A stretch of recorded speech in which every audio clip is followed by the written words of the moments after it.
The Baltimore Ravens don't make a move at the 2021 trade deadline. We talk about that and more next here on Locked On Ravens.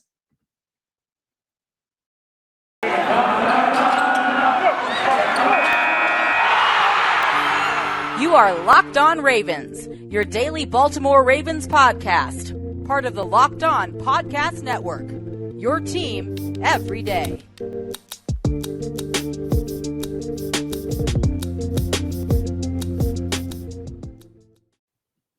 And we returned here with another episode of Locked On Ravens. I am your host, Kevin Ostreicher of Ravens Wire. We returned here. It is Wednesday, our midweek edition episode, so that means we do have another mailbag to dive into today. We have one segment of mailbag questions, and they are all talking about the 2021 trade deadline. Now, the trade deadline has come and it has gone, and the Ravens did not make any moves, standing pat with the players in the roster that they already have on hand. And, it's not that shocking to me, to be honest. I expected the Ravens to maybe make a little move here. I know we talked about it with Spencer Schultz yesterday, but I did say at the end of that show that I wouldn't be shocked if the team didn't make a move, and that's what happened. They decided to go with the players they have. So we'll talk about that decision and just what went into it, why I think the team decided to kind of hold their chips and not go all in on a player or give up a little capital for a player, and a lot of that. And then we'll talk about those mailbag questions in the second segment. Finally, we'll do a bit of a switch up. I usually do news, notes, and quotes in the first segment. We'll do them in the third segment today, just because I know the trade deadline is, such a big topic, or it was such a big topic. And I know people want to hear about why didn't the Ravens make a move. So we'll talk about that in the first segment. I had my own little mailbag question in for the first segment and ask about why the Ravens didn't make a move, or should the Ravens have made a move. So we'll talk about all that in the first segment. So let's dive into it here. Before we do that, though, be sure, if you're here with us on YouTube in video form, to subscribe to the channel, like the video if you do enjoy the content. It helps out with the YouTube algorithm. If you're following along with us in audio form, be sure to follow us. So whether that's on Apple Podcasts or Google Podcasts or Spotify, we put out our content at the same time on both audio and video. That's Monday through Friday at 6 a.m. Eastern Time. And also, we're on Twitter. The Locked On Ravens account is at Locked On Ravens. And my personal account is at KOstriker34. If you want to follow me for any Ravens news, analysis, updates, we do historical perspectives, free agents analysis. We do game tweets over there as well on my account. So if you want to have all that Ravens stuff in your timeline or on your timeline, be sure to follow me there. So let's dive into this content here. Again, my mailbag question: should the Ravens have made a trade at the trade deadline, and why didn't they make a trade at the trade deadline? It's all stuff that is, it's a fluid situation, especially leading up to the trade deadline. I'm sure Eric DeCosta was maybe looking at a couple of options, especially at a couple of positions that the team definitely needs depth at. Maybe running back, offensive line, inside linebacker, maybe cornerback, maybe. Those are the four positions that I really, identified for this team to go after, but they decided to stand pat. And so should they have made a deal? Honestly, I'm okay with it either way. If I had to pick a side, I'd say probably, but at the same time, I don't think not making a deal is the be all end all. I don't think that because the Ravens didn't make a major or even a minor acquisition, that this team is suddenly not going to make the playoffs and isn't a Super Bowl contender and can't compete with the top teams. That's not it at all. And looking at it from a bigger picture, I think that you have to look at it as the Ravens are getting a couple of pieces back. So those are the trade deadline acquisitions, in my opinion. You look at Nick Boyle and Derek Wolfe and Chris Westry. And if you want to even throw names like Latavius Murray and Sammy Watkins and Ben Cleveland and Patrick McCurry in there, all those guys, those are big pieces coming back. So you get those guys back, guys who either haven't played for the entire year or have missed, multiple weeks, 1 week or something. Those are all additions, all assets to both the offense or the defense, depending on where those guys play. Now, I think that that's really a big point of emphasis and probably one of the reasons why the Ravens decided not to make a move. But at the same time, Derek Wolfe can't line up a running back. Nick Boyle is going to cover in the secondary. So where are you getting those guys back in positions of need? You really only have Chris Westry at that position. Derek Wolfe also kind of fills a defensive line need, the defensive line. Calais Campbell's played great football, but Justin Madubuike has not been the breakout player I expected so far. Brandon Williams hasn't been great this year for the most part. So they're looking for options. And I think Derek Wolfe, one of the unsung heroes of 2020, will provide that for them. Now, This is a big vote of confidence, I feel like, for this entire roster, especially at the positions that don't necessarily, one, either have the depth, or two, haven't been performing as well as they either should have been or as advertised and whatnot. We can start at running back, where there were guys available, it felt like, for at least whether it be a short time leading up to the deadline or multiple weeks in the deadline. You look at guys like potentially James Robinson or Marlon Mack or David Johnson, Philip Lindsay, those types of players. Now, it's not exactly clear how available each one of those guys was, but at the same time, adding a running back like one of those players would have added, I think, a bit of juice depending on who you got. And, you can look at the Ravens running game stats right now this season and say, hey, they're third in yards, they're fourth in yards per attempt. That's awesome, right? But I think if you've watched this team pretty closely, you can tell that it's just not the same. And look, not having J.K. Dobbins, not having Gus Edwards, it's not going to be the same. It's really not. You're missing those guys in a big way, and I understand that. But Latavius Murray isn't really the guy Gus Edwards is. And Devonta Freeman is giving you a little bit, but still isn't a player like J.K. Dobbins. And Le'Veon Bell looks a tad slow out there. And look, it's not 2016 anymore, right? These guys don't have that juice anymore. It's not a shot at them. But that's why I thought maybe a running back addition would have been a sneaky good one, because it would have given the Ravens options. And Tyson Williams, clearly, I don't think is panning out there right now. Hopefully he can turn it around. But after that fourth down play where he didn't really show a lot of effort, I don't know how likely that's going to be. Is it Nate McCrary time? Who knows? On the offensive line, I think Cedric Ogbuehi was their acquisition. Signing him to the practice squad, I assume will be elevated rather soon. I don't know when, but that's the intention. I feel like he's, I think, their addition, or at least their acquisition. And look, I mean, for offensive linemen, especially when comparing it to training for a running back you can kind of give up that capital for, and it's not going to be a ton for the most part. Offensive linemen, finding a quality offensive lineman in the middle of the season is extremely difficult. You have to work through, one, how high of a level is one player playing at? Two, what's the draft capital you're going to give up for him? Because they're so hard to find that teams don't want to part with them. They want to have as much depth as they can. And so that's what the Ravens are running into now. So maybe if DeCosta was looking at the phone lines and trying to put some feelers out, teams were asking for too much. And I understand that, where you can get a former first-round pick who, look, over the course of his NFL career hasn't been the best, but I think he's better out there, or he's better than a lot of the options out there, which I think is it's a win. But at the same time, he's probably not going to give you a ton of high-quality snaps. So the good and the bad of that. On the defensive line, I talked about that a little bit. Moving to inside linebacker, I think they're fine with what they have with Josh Bynes and Patrick Queen. Malik Harrison is on the NFI list. We'll talk about that a bit in the third segment. They have Chris Board, Kristen Welch. They have Joe Thomas on the practice squad as well. Not Browns Joe Thomas, and inside linebacker and Joe Thomas. So I think they're set there. I think Bynes and Queen play really well off of each other. Now, if an injury were to happen, that's where I say the Ravens should go out and look for a veteran, because, then you have Harrison out. You have one of Queen and Bynes out, whoever it is. So I think if they sustain another injury there, that's where I say, okay, maybe they should have made a trade, or they should look for a veteran, but it's hindsight at that point. I think with the roster they have right now, I agree with their decision not to trade for an inside linebacker. Cornerback, I really liked the Kyle Fuller idea. I really, really liked it. We talked about it a bit leading up to the deadline, in the fact that, potentially Fuller, who was on that 1 year, around $9.5 million deal, 9 of that was base salary. So that's what the trading for team has to pay.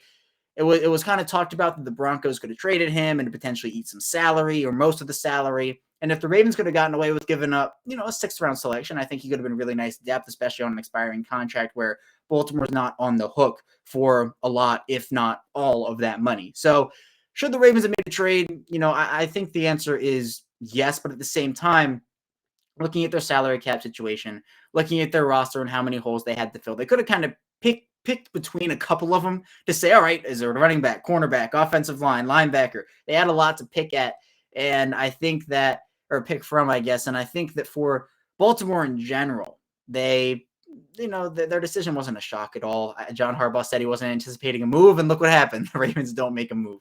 So DeCosta worked his magic. He got Marcus Peters in 2019. He got Yannick Ngakoue in 2020, but the Ravens decided to stand pat during this trade deadline, a decision that is pretty disappointing to a lot of people. I understand people want the flashiness of the trade deadline, but it's unlike the NBA in most years, where you kind of have one every no, I don't know, 5-10 years where it's like madness happens, but right at deadline day, nothing really happens like that. Daniel Brown, the former Ravens tight end, was traded to the Kansas City Chiefs for, an offensive lineman. So it's those types of deals that kind of happen. The Von Miller trade was the biggest, I guess, deadline deal. So the Ravens don't get involved in the trade deadline sweepstakes. They stand their ground. They go forward with their roster as it is right now, trusting their guys. And it seems like they're confident that they can make a big run with the guys that they have right now on that roster. We're going to head into our first break, though. When we get back, we'll be diving into our mailbag questions. So stay tuned for that. And we'll be right back. But hey, Ravens fans, this is Kevin Oestreicher with an incredible app everyone who buys gas needs to know about in Get Upside.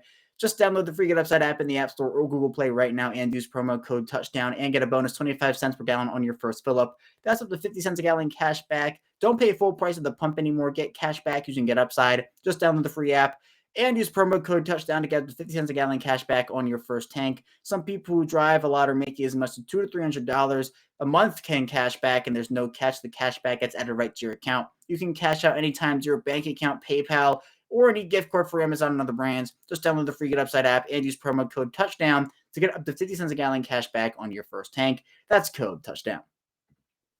We return here. It's our second segment of this Wednesday edition of Locked On Ravens. Kevin Oestreicher, your host, still hanging out with you here.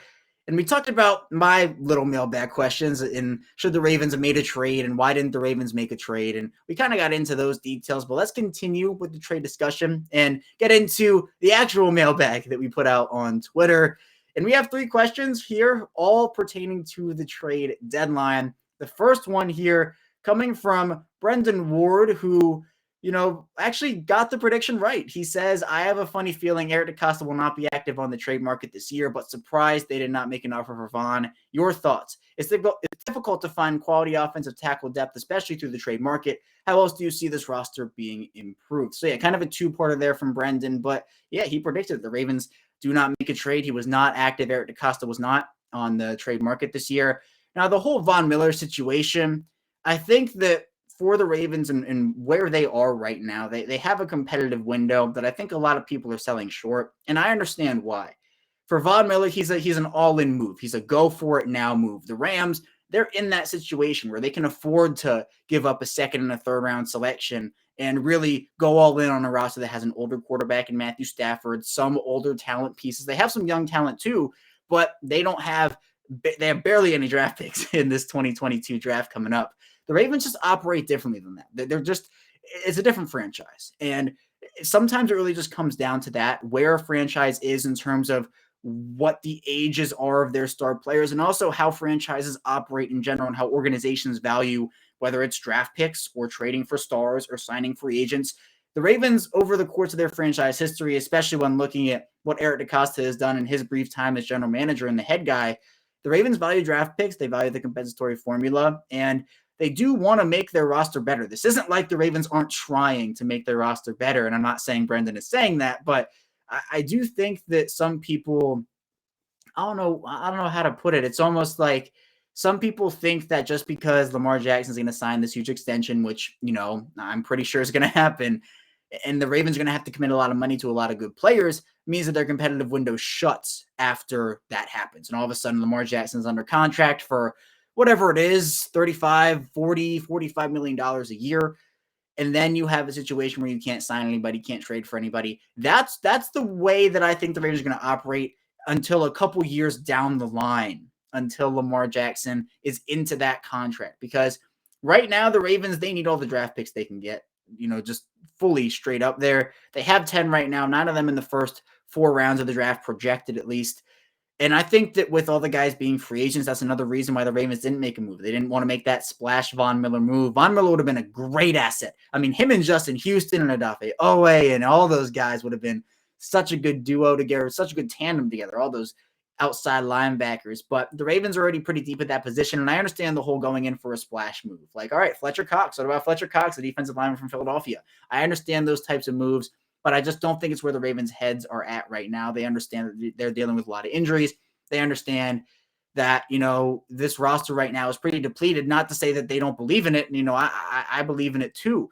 But at the same time, I think there's a bit of being realistic while also understanding that you have talent to compete and looking not only to the present but to the future. And I think that's where the Ravens looked at the Von Miller deal. And look, I looked at it and I said I wouldn't give that up if I were the Ravens. The Ravens have a lot of draft picks, and people say, "Oh, they have a lot of them; they can spare it." Well, then what happens when Von Miller gets injured, or he leaves, or he retires? Right? There's all these different situations, and that's not to say Von Miller isn't a great player and a heck of a player, because he is. But I just think all in all, it just wasn't in the cards of the Ravens overall. And yeah, credit to Brendan here for saying that Eric DeCosta won't be active on the trade market. I agree. I talked about the offensive line stuff in the first segment. Brendan said it was difficult to find quality offensive tackle depth, especially through the trade market. So how do I see this roster being improved? At this point, there's not a lot that they can do. The trade deadline is come and gone. they can't do anything with that anymore. So it's about either free agent acquisitions, calling people up from the practice squad, signing guys off of other people's practice squads, kind of finding those bargain bin free agents that can really come in and make an impact. And a lot of guys are being signed or have been signed already. So the further along in the season you are, the less and less there is going to be on the free agent market for you to sign.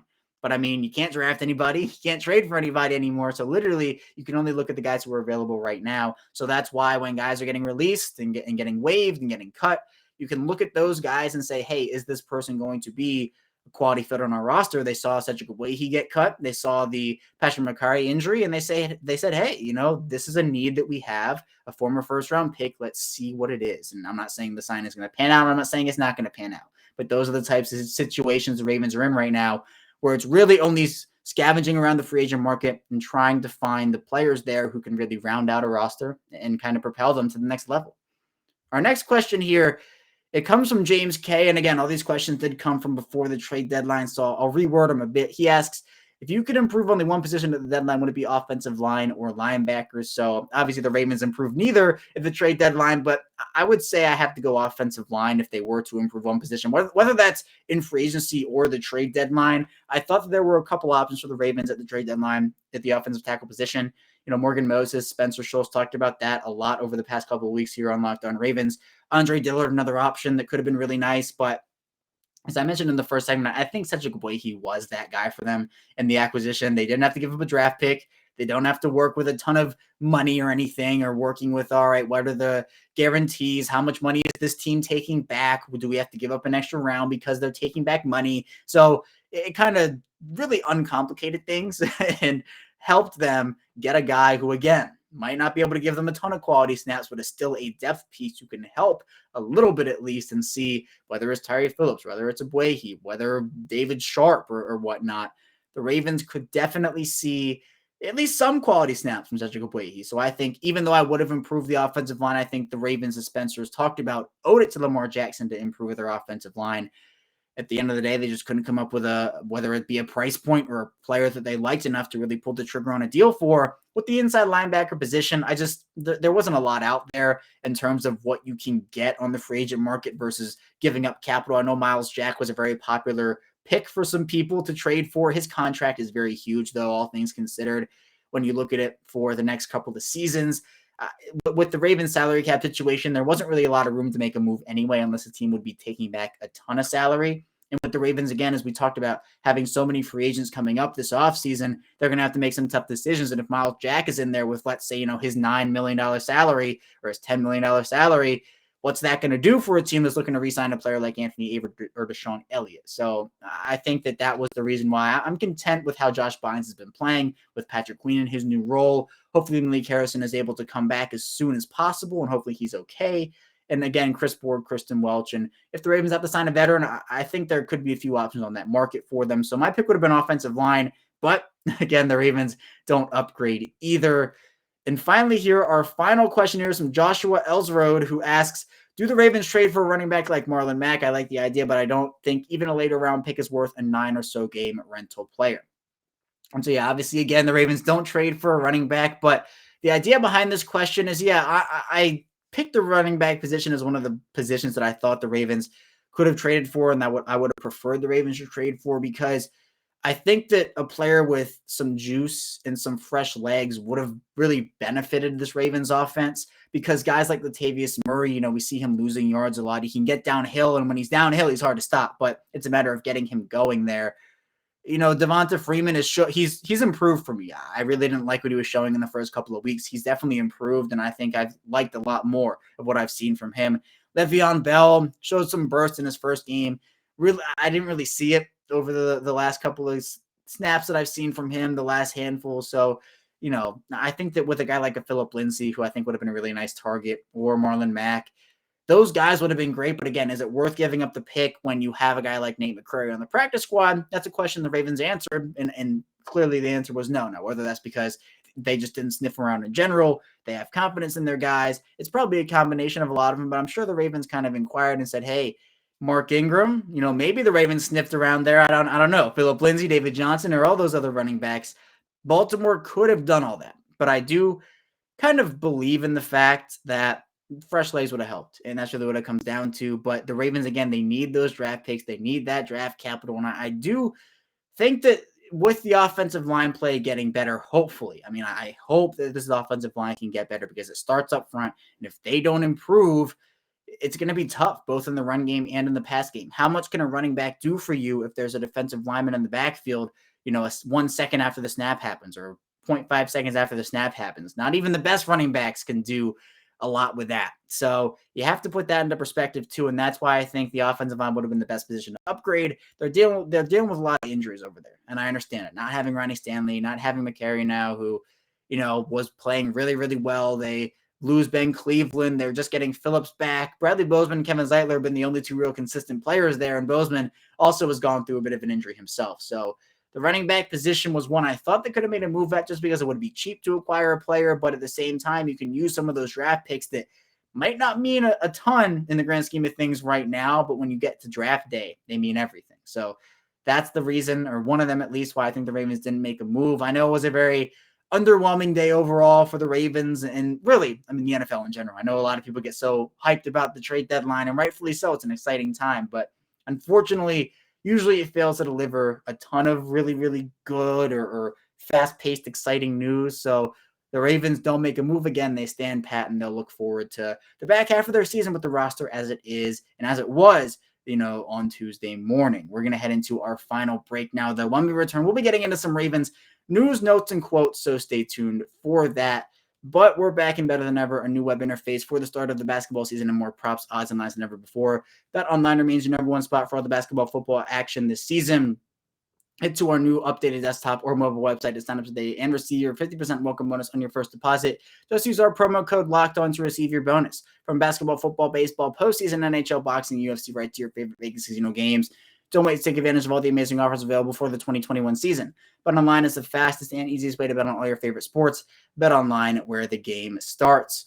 And Built Bar is the best tasting protein bar ever. If you haven't tried a Built Bar by now, you're missing out. They say it's a protein bar, but it does not taste like one. You have to try one of these amazing bars yourself to believe it. Most protein bars are chalky or waxy, or just plain hard to choke down. A Built Bar is soft. It's covered in 100% real chocolate. And when you bite into it, you're eating something different. It's more of an experience, one that you'll enjoy. So go to Built.com and use promo code LOCKED15 to get 15% off of your order. Use promo code LOCKED15 for 15% off at Built.com. We've returned to our final segment of this Locked On Ravens Wednesday edition. Kevin Ostreicher, your host, still here with you. And we just wrapped up our mailbag and those 3 questions. Again, thank you for everybody who did submit a mailbag question this week. And let's dive into the Ravens news, notes, and quotes here, because as the Ravens exit out of their bye, they had that week 8 bye. They are now atop the AFC North at 5-2 as Cincinnati lost to the New York Jets in week 8 by the final score of 34-31. There's a lot to talk about. I know we did not talk about the Malik Harrison incident where he was struck in the left calf by a stray bullet. So again, prayers up to Malik Harrison. Hopefully he has a speedy recovery and everything is okay with him. But this is a player now who's on the NFI list. So a player who's on the NFI list, it works the same as injured reserve. It's the non-football injury list, and it obviously means the injury occurred not in a football setting. And pretty much it means he's going to be out for at least the next 3 weeks. It works like injured reserve in that way. So the Ravens will be looking at Josh Bynes and Patrick Queen to really hold down the fort there. I wish they had LJ Fort, but they're going to hold down the fort there. And then they have Chris Board, Kristen Welch. I've talked about Joe Thomas, who was on the practice squad, the inside linebacker. Harrison had kind of seen a decrease in snaps. Josh Bynes had kind of taken Queen's snaps at his position, then Queen has moved over, and it's all this kind of stuff where people are kind of looking to get into their new role and work in their new role. But Harrison, very up and down player this season, hasn't really been, I think, what a lot of people were expecting him to be. And it's unfortunate. He's a very talented player, and I think we have to exercise a bit of patience with him, but at the same time, there are expectations, and expectations as a professional football player that have to be put upon these guys. So, he's somebody who I think for, a depth perspective is going to be missed a little bit. He's still a very talented player, and I trust him over guys like potentially a Christian Welch or Joe Thomas. Obviously, they love Chris Board on passing down, so their roles are a bit different. So I'm not going to really categorize them in the same role. But Harrison is a loss. The Ravens, whether it be with injuries or injuries that happen away from football settings, they've been hit really hard this year. I think the hardest in all of football, and it stayed that way for a very long time. So Harrison is a player who's on the NFI list right now. The Ravens also making a couple of other transactions. They ended up releasing and then re-signing Eric Tomlinson to the practice squad because veterans very soon, they're going to have to pass through waivers. I think actually that started today. I think it started today. So maybe it started a couple days ago, or it starts in the near future, but it's going to happen, or it already has happened. It's going to happen soon. So the veterans are going to end up having to pass through waivers, and that's why the Ravens got that done before that deadline, to release Eric Tomlinson, not have him subject to waivers, and re-sign him to the practice squad, because with Nick Boyle, when he's activated, he's going to probably take the spot of Eric Tomlinson. I think they decided between Tomlinson and Oliver, and it was Tomlinson who was on the practice squad. That doesn't mean Tomlinson is never going to play down for the Ravens again, but he was released and then re-signed at the practice squad. Baltimore putting Malik Harrison on the NFI list, as we talked about, and then also moving Andre Smith to practice squad, injured reserve, and then ultimately they reached an injury settlement with him, so that means he is released. You can't actually release an injured player without reaching a settlement, and so the Ravens actually get rid of Andre Smith completely and release him. So no more Andre Smith in Baltimore, at least for now. Maybe they'll re-sign him at some point. We've seen him released and come back and then re-released again and then come back again. So maybe this is just another stop in that cycle. Overall, though, Baltimore, they're looking forward to week 9 against Minnesota and really righting the ship. We've been talking about this Ravens loss to Cincinnati for the last 2 weeks. It's not been fun. I know it's not been fun to listen to and to talk about it. I'd much rather talk about a win than loss. Overall, though, Minnesota is a team that is very talented, but just I don't think has put it together. They just lost Daniel Hunter, their leading sack guy for the season, so they'll be relying on Everson Griffin, former Raven Michael Pierce making his return to M&T Bank Stadium. He has 2 sacks this season. The Vikings have talented wideouts, Adam Thielen, Justin Jefferson. That they have good receivers out there, and Justin Jefferson comes from LSU. Jamar Chase comes from LSU. So if Marlon Humphrey's the guy matched up on Justin Jefferson, I would hope that the results are a lot better in favor of the Ravens. Baltimore also protecting 4 players on their practice squad on Tuesday for week 9 against the Vikings. They end up protecting Eric Tomlinson, the tight end, guard James Carpenter, offensive tackle Cedric Ogbuehi, and inside linebacker Joe Thomas. If I had to pick 2 of these guys to be activated, I think it's going to be Eric Tomlinson and Ogbuehi. That's just me personally. And that it depends on a couple things. I think Ogbuehi's pretty much a lock because the Ravens just do not have that tackle depth. Maybe it's David Sharp and they pull a surprise, but I think that the Ravens and who they protected, I think Ogbuehi, it's kind of a big deal they did that. So I think it's going to be him. And then Tomlinson, depending on if Boyle can come back or not. If Boyle is active, then I don't think it's Tomlinson. Then I think that maybe it is Joe Thomas because the Ravens are going to be missing Malik Harrison. But if it is in the fact that Boyle can't play, I think that it's going to be Tomlinson, and then the Ravens are going to roll with Bynes and Queen and Board and Welch as well. So, I think there's a lot of anticipation, I'd say, for Baltimore to play again. I mean, it's been almost 2 weeks now since we've seen the Ravens suit up. It's, we're missing Ravens football over here at Locked On Ravens, and I'm excited to see him play again. John Harbaugh talking a bit about just what the team has been improving and what they're looking forward to in the second half of the season. He offered an update on Jawan James, the offensive tackle who they signed in June, who tore his Achilles off-site, so the Broncos released him because his salary was no longer guaranteed because of that fact. He said that around December, potentially, he has a shot. I don't know if I see it, though. I think the Ravens might be looking at a next year thing for him because the Ravens did sign him to a 2-year contract.